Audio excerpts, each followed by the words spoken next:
Andhra Pradesh DSC అభ్యర్థులకు అందరికీ నమస్కారం. నేను మీ నానాజీ. చాలామంది ఇప్పుడు వరకు అడుగుతున్నారు, కోర్టులో కేసు వేశారా లేదా, లెక్కలన్నీ బాగానే చెప్పారు, కోర్టులో కేసు వేశారా లేదా అని చాలామంది అడుగుతున్నారు. అయితే దానికి సంబంధించి ఇప్పుడు నేను మీకు సాక్ష్యాధారాలతో సహా రుజువులు ఇవ్వబోతున్నాను. ఓకేనా? ఒక్కసారి చూడండి మన ఆయన, అందరూ ఒకసారి చూడండి. ఏంటంటే చాలామంది ఏమనుకుంటున్నారంటే కోర్టు కేసు వీళ్ళు ఏదో ఫ్రాడ్ చేశారు, అసలు కోర్టులో కేసు వేయలేదని చాలామంది మాట్లాడుకుంటున్నారు. కొంతమంది ఖచ్చితంగా వీళ్ళు హార్డ్ వర్క్ చేస్తున్నారు, జెన్యున్గా చేస్తున్నారని కొంతమంది అంటున్నారు. ఏది ఏమైనప్పటికీ మేము లాయర్ గారి యొక్క పర్మిషన్ లేకుండా ఇవి బయట పెట్టకూడదు. ఆల్రెడీ మేము లాయర్ గారి పర్మిషన్ తీసుకుని నిన్న, సార్ ప్లీజ్ ఎవరు మమ్మల్ని నమ్మట్లేదు, కోర్టులో కేసు వేసామంటే ఎవరు నమ్మట్లేదు, కాబట్టి మేము ఈ విషయం గురించి మీకు విన్నవించుకుంటున్నాం, ఒకసారి మాకు ఆ కేసు వివరాలు మాకు వీడియో చేయడానికి మాకు పర్మిషన్ ఇవ్వండి అని మేము పర్మిషన్ అడిగి తీసుకున్నాం. ఓకే, ట్రిబ్యునల్లో వచ్చినటువంటి కేసు నెంబర్స్ ఒకసారి జాగ్రత్తగా చూడండి. కావచ్చు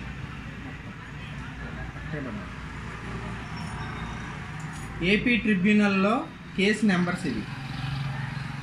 ఓకే, నెక్స్ట్ అయితే ఈ కేసు నెంబర్స్ సెట్ చేసిన తర్వాత వచ్చినటువంటి కాపీస్.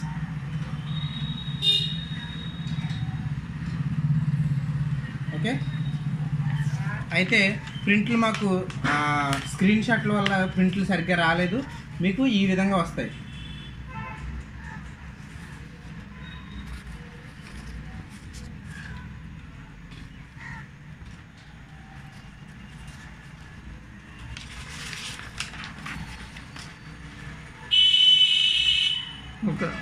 ఇది ఏపీ ట్రిబ్యునల్కి సంబంధించి.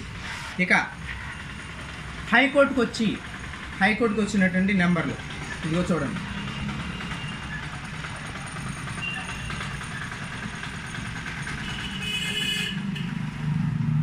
ఓకే, అయితే హైకోర్టులో ఇచ్చినటువంటి జడ్జిమెంట్ కాపీస్, ప్రూఫ్లు ఇవి, పక్కా ప్రూఫ్లు ఇవి. హైకోర్టులో ఇచ్చినటువంటి ప్రూఫ్స్ ఇదిగో. నేను చూపించిన నెంబర్ ఇక్కడ ఉందో లేదో చూసుకోండి. ఇక్కడ ఫస్ట్ నెంబర్ ఇక్కడ ఉందో లేదో చూడండి, 46894. చూడండి ఆ నెంబర్ ఇక్కడ ఉందో లేదో చూడండి, ఇక్కడ ఉంటుంది 46894. జూమ్ చేసి చూడండి, 46894 ఇక్కడ ఉందా? రైట్. ఇది ఇచ్చినటువంటి ఆర్డర్ కాపీ, హైకోర్టు మనకి ఇచ్చినటువంటి ఆర్డర్ కాపీ. ఆర్డర్ ఏమిచ్చింది అది కూడా మీకు చూపించేస్తాను చూడండి ఒకసారి. ఇదిగో ఆర్డర్ ఇక్కడ ఉంది, జూమ్ చేయనా, ఆర్డర్ జూమ్ చేయి.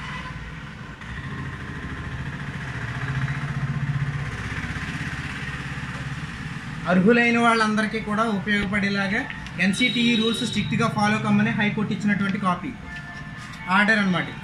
Okay, right. నెక్స్ట్ నెంబర్ చూసుకోండి ఒకసారి, 46907. ఇదిగో 46907 హైకోర్టు ఇచ్చిన కాపీ. చూడండి నెంబర్ జూమ్ చేయండి, ఇక్కడ ఉంటుంది నెంబర్, జూమ్ చేసుకోండి. ఇది హైకోర్టు ఇచ్చిన కాపీయో కాదో చూసుకోండి. ఓకే, ఆర్డర్ ఏమిచ్చింది, సేమ్ ఆర్డర్.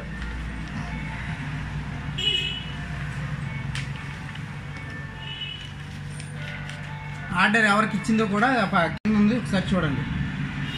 ఆర్డర్ ఏమి ఇచ్చింది, ఆర్డర్ ఎవరికి ఇచ్చింది అనేది కూడా కింద క్లియర్గా ఉంది, చూడండి.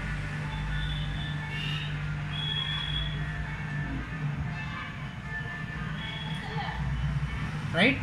ఓకే, ఇక ఫైనల్గా చూడండి, మూడో నెంబర్ అక్కడ జాగ్రత్త చూడండి, 46931.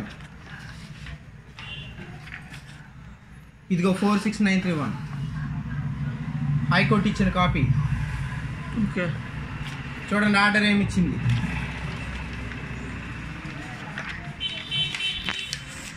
ఇదిగో ఆర్డర్.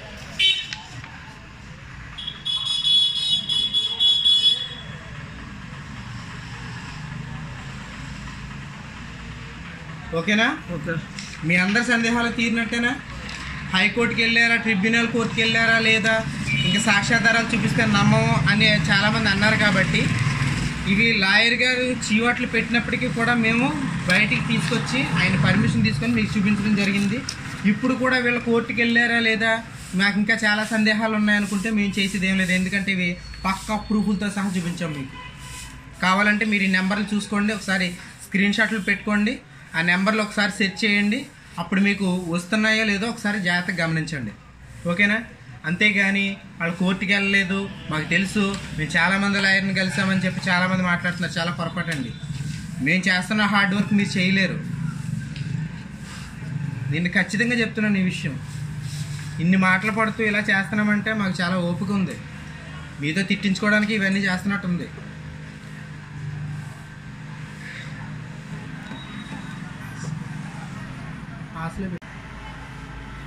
నెక్స్ట్, అకౌంట్ నెంబరు మారిందని చెప్తున్నారు. అకౌంట్ నెంబరు మారడానికి కారణం ఏంటంటే ఎక్కువ ట్రాన్సాక్షన్స్ జరగడం వల్ల ఉదయ్ యొక్క అకౌంట్ అది కొంచెం పెండింగ్లో ఉంది. నెక్స్ట్ అందుకనే నేను నేరుగా నా అకౌంట్ ఇచ్చాను. పెదపాటి నానాజీ, ఎవరో కాదు, నేనే, నా అకౌంటే అది. ఓకేనా? ఆ అకౌంట్ నెంబర్ కూడా చెప్తున్నాను, 202222733386.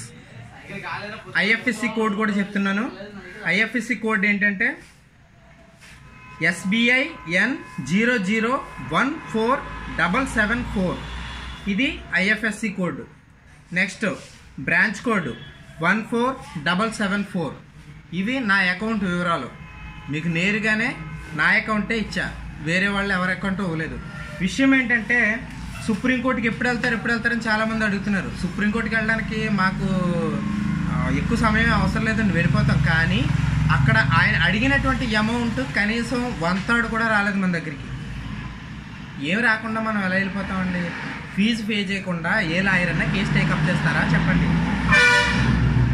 కాబట్టి మీరు ఇవాళ రేపట్లో మరి 6వ తారీఖు లోపల మీరు అందరూ స్పందించి మాకు సహాయం అందిస్తే సుప్రీంకోర్టులో కేసు ఫైల్ అవుద్ది. లేదంటే మనం ఆఖరి అవకాశాన్ని కూడా మన చేతులారా నాశనం చేసుకున్నట్లు అవుద్ది. ట్రిబ్యునల్లో ఏం జరిగిందో మళ్ళీ అదే జరుగుద్ది. లేట్గా వచ్చారంటారు. సో మీరందరూ సానుకూలంగా స్పందించి మాకు సహాయం చేస్తారని, మరి సుప్రీంకోర్టులో జరిగేటువంటి పోరాటాన్ని విజయవంతం చేయడంలో మీరందరూ కూడా భాగస్తులు అవుతారని కోరుకుంటూ, మీ నానాజీ.